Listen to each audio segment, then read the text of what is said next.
All right, guys, if you start your day without coffee, you're not alone. But neurologists say that when and how you drink it could make all the difference. And that is if you start your day with coffee. Big emphasis on that. So VSI Neurologist Dr. Akkerman is joining us this morning to help us learn how to optimize your caffeine buzz. Dr. Akkerman, first of all, this is going to help so many people because we learned so much in the past 2 minutes. Literally, because we have so many questions already. Because the people want to know, you know? Of course. So for someone who wakes up at 2:45 in the morning, along with my counterparts, coffee is a big part of our lives. Right. So what is the proper way to drink it? First of all, let's start with the time, right? We're Correct. A lot of times consuming it before the shift starts or at the start of it. Right. When is the best time to drink coffee to optimize its effect?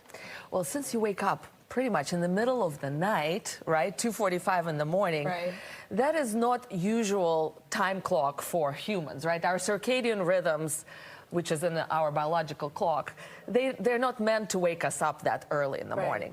But in general, if you're doing this on a regular basis, your cortisol hormone peaks about an hour after you wake up. Okay. And that wakes you up, okay? And so you want to wake up a little bit more, maybe slightly later, to allow your wake-up cycle to last a little longer. Okay. So you want to wait maybe an hour and a half after you wake up to drink your first cup. Okay. Exactly. That way you will stay awake for longer.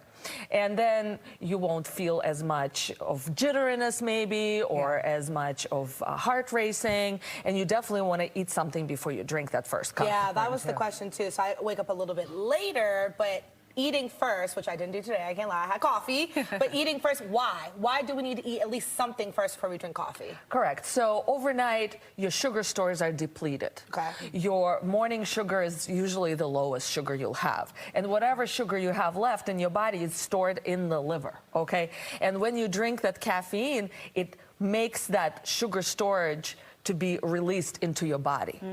And so if for some reason you're not going to eat your breakfast for another hour after that, you may dip low on that blood sugar and you may feel really jittery, really sweaty, faint even in some cases. And I've been there before. And it's made me jittery when I do get coffee. I'm a tea drinker. We were talking about matcha and the levels of caffeine that can be found in that. But when it comes to how much we drink, we should be careful with that as well. So touch on that as well as some of the popular ways that we drink them. Absolutely. So this is your average cup of coffee, okay? About 12 ounces there. And it has about 100 milligrams of caffeine in it. Okay. This is your average mug, and it has actually double of, so 2 of these in there. So that has about 200. It's recommended that we don't drink more than 400 milligrams as an adult per day. But that's a lot, actually. If you're not like a regular caffeine drinker, I would say sticking to 2 of these or 1 of these per day on a regular basis is probably the healthiest thing you can do for yourself. And don't drink any of this after 12 p.m. because guess what? If you go to bed within the next 8 to 10 hours, that's not going to be out of your system yet. And that means not only you will have a hard time going to sleep, you will have interrupted sleep also. Most people say this too. I can't do it, Makia, but black coffee is the best way to drink it? It has less caffeine than medium roast, okay? So this is espresso dark roast. That's my favorite. It tastes so good. But I also like it because it doesn't have too much caffeine in it. Gotcha. With about 15 seconds left, we do have to go when it comes to sugars and creamers and all the things that we like to make it sweet. How should we approach that? Less is more, honestly. Less sugar, better. I personally take half a teaspoon of sugar just because I like a little bit of that with regular milk, just a little bit. Okay, so no oat milk, no almond, no none of that. Regular.